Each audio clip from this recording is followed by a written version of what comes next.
जय मसीह की। स्वागत है आप सभी का। आज हम एक ऐसे स्त्री की कहानी लेकर आए हैं जिसके निष्ठा, प्रेम और विश्वास ने न केवल उसका जीवन बदला बल्कि पूरे मानवता के उद्धार के योजना में महत्वपूर्ण भूमिका निभाई। ये कहानी है रूथ की, एक ऐसे स्त्री जिसने विपरीत परिस्थितियों में भी अपने विश्वास को नहीं छोड़ा। क्या आप भी जानते हैं रूथ कौन थी और उसका जीवन इतना महत्वपूर्ण क्यों था?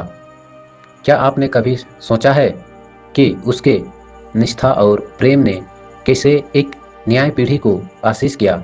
और सबसे बड़ा प्रश्न, क्या रूथ का जीवन मसीह के आगमन से जुड़ा हुआ था? ये कहानी केवल एक महिला की जीवन की कहानी नहीं है। ये विश्वास, समर्पण और आशा की ऐसा प्रतीक है जो आज भी हमें प्रेरणा देती है। ये कहानी नौमी नामक एक महिला से शुरू होती है जो अपने पति एलीमेलेक और मालोन और किलियोन के साथ यहूदा के बेथलेहम में रहती थी।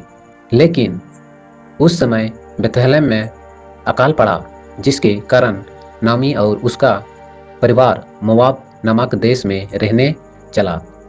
इस बात को ध्यान दीजिएगा। रूथ पहला अध्याय पहला वचन, वहाँ इस प्रकार लिखा हुआ है, ये लोग अपने मर्जी से गए थे मोआब देश, ना कि परमेश्वर के मर्जी से। इसको हम आगे देखेंगे। तब चल गए मोआब देश। एक ऐसा देश था जहाँ की लोग इस्राएल के परमेश्वर को नहीं जानते थे। कुछ वर्षों बाद एलीमेलेक के मृत्यु हो गई।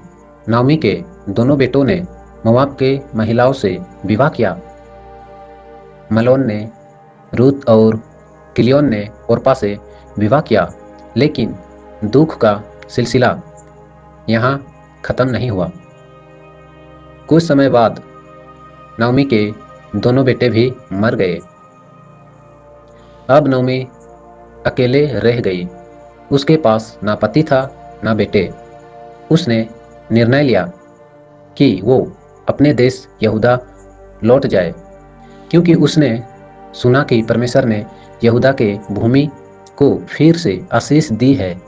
नाओमी ने अपने दोनों बहुओं ओर्पा और रूथ से कहा कि वे अपने अपने घर लौट जाए ताकि वे फिर से विवाह कर सके और अपना जीवन नए सिरे से शुरू कर सके। ओर्पा ने नाओमी को प्रणाम किया और अपने देश लौट गई। लेकिन रूथ ने जाने से मना कर दिया। रूथ का निर्णय चौंकाने वाला था। उसने कहा, जहाँ तू जाएगी वहाँ मैं भी जाऊंगी, जहाँ तू रहेगी वहाँ मैं भी रहूंगी। तेरा परमेश्वर मेरा परमेश्वर होगा और जहाँ तू मरेगी वहाँ मैं भी मरूंगी। रूथ का ये प्रेम, समर्पण और निष्ठा अद्भुत थी। उसने अपने सास नाओमी का साथ नहीं छोड़ा और उसके साथ बेथलेहम लौट गई। अब सच्चाई एक विधवा महिला जो मोआब के रहने वाली थी, जिसका इस्राएल के संस्कृति और धर्म से कोई संबंध नहीं था, उसने एक ऐसा साहसी निर्णय लिया जो इतिहास में हमेशा याद रखा जाएगा। जब नाओमी और रूथ बेथलेहम पहुंची तब कटाई का समय था। रूथ ने नाओमी का पेट भरने के लिए खेतों में जाकर बलियां बीनना शुरू किया। यह प्राचीन काल के परंपरा थी, जिसके अनुसार किसान कटाई के बाद बची हुई बलियां गरीब के लिए छोड़ देते थे। रूथ जिस खेत में काम कर रही थी वो खेत बोआज का था, जो एलीमेलेक के परिवार का ही एक धनी और सम्मानित व्यक्ति था। जब बोआज उसने अपने सेवकों से कहा, रूथ को परेशान मत करना, उससे खेत में बलिया बीनने दो और उसके लिए कुछ अधिक अनाज छोड़ देना। बोआज ने रूथ से बात की और बोआज ने कहा, मैंने सुना है कि तूने अपने सास नाओमी के साथ कितने भलाई की है।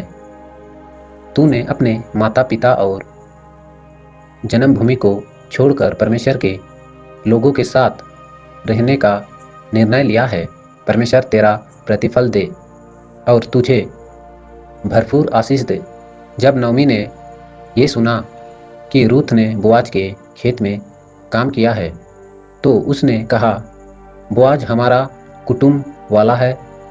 यहूदी परंपरा के अनुसार यदि कोई महिला विधवा हो जाती है और उसके कोई संतान नहीं होते, तो परिवार का निकटतम पुरुष रिश्तेदार उससे विवाह कर सकता था ताकि परिवार का वंश आगे बढ़े।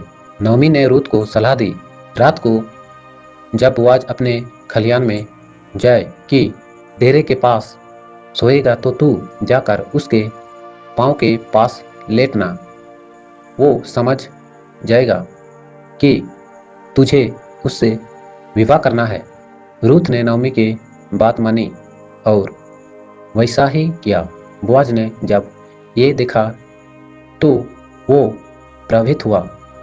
बोआज ने कहा, तूने अपने इस अवस्था में भी किसी जवान का पीछा नहीं किया, ना धनी का और ना गरीब का। तेरे इस भले को देखकर मैं तुझसे विवाह करूंगा। रूथ अध्याय 4 वचन 13। वहाँ इस प्रकार लिखा हुआ है, जब बोआज रूथ से विवाह किया, लेकिन बोआज ने ये कभी कहा कि उससे पहले रूथ से विवाह करने का अधिकार परिवार के एक और रिश्तेदार का था। बोआज ने उस रिश्तेदार से बात की, लेकिन जब उसने ये जिम्मेदारी लेने से इनकार कर दिया, तो बोआज ने पूरे रीति रिवाज के साथ रूथ से विवाह कर लिया। रूथ और बोआज का विवाह हुआ और उससे एक पुत्र उत्पन्न हुआ जिसका नाम ओबेद रखा गया। ओबेद दाऊद का दादा बना और दाऊद के वंश से ही मसीह यीशु का जन्म हुआ। इस प्रकार रूथ साधारण मोआब स्त्री जो कभी विधवा और बेसहारा थी, परमेश्वर के योजना का हिस्सा बन गई। रूथ की कहानी केवल एक मोआब स्त्री की कहानी नहीं, बल्कि ये विश्वास, समर्पण और परमेश्वर की योजना का अद्भुत उदाहरण है। इस कहानी में छिपी कई गहरे सेवक है जो आज भी हमारे जीवन को मार्गदर्शन और प्रेरणा देते हैं। रूथ 1:16 से 17 में लिखा है, जहाँ तू जाएगी वहाँ मैं भी जाऊँगी, जहाँ तू रहेगी वहाँ मैं भी रहूँगी। तेरा परमेश्वर मेरा परमेश्वर होगा और जहाँ तू मरेगी वहाँ मैं भी मरूँगी। रूथ ने नाओमी के प्रति जो निष्ठा और समर्पण दिखाया, वो हमें सिखाता है कि जब हम सच्चे प्रेम और वफादारी के साथ किसी का साथ देते हैं, तो परमेश्वर स्वयं हमारे साथ रहता है।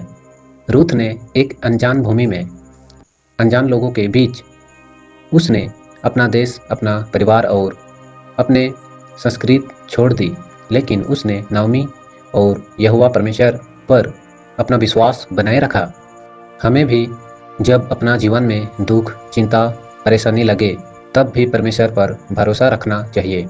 जब रूथ बेथलेहम पहुंची तो उसने बिना किसी शिकायत के खेतों में बलियां बीनकर नाओमी का पालन पोषण किया। रूथ प्रेम और सम्मान दिखाया। उसके इस भलाई का प्रतिफल उसे बोआज का प्रेम और विवाह मिला, जिससे उसका जीवन आशीष हो गया। जैसे शुरुआत में हम लोग देखे, ये लोग अपने मर्जी से गए थे मोआब देश, ना कि परमेश्वर की मर्जी से। यदि परमेश्वर के मर्जी से जाते तो परमेश्वर इन लोग को दुख नहीं देता। जैसे कि नाओमी कहती है, रूथ अध्याय 1 वचन 19 में लिखा है, दोनों अपने देश लौट गई बेथलेहम, और इनके पहुंचने पर कुल नगर में उनके कारण धूम मची। क्या वो नाओमी है? नाओमी ने उससे कहा, मुझे नाओमी ना कहो, मुझे मारा कहो, क्योंकि परमेश्वर ने मुझको बड़ा दुख दिया है। यदि परमेश्वर के इच्छा से जाते तो परमेश्वर कभी दुख नहीं देता। ये लोग अपने ही इच्छा से गए थे मोआब देश। बाइबल के इस अद्भुत कहानियों को और अधिक लोगों तक पहुंचाए। परमेश्वर आप सभी को आशीष दे। आमीन।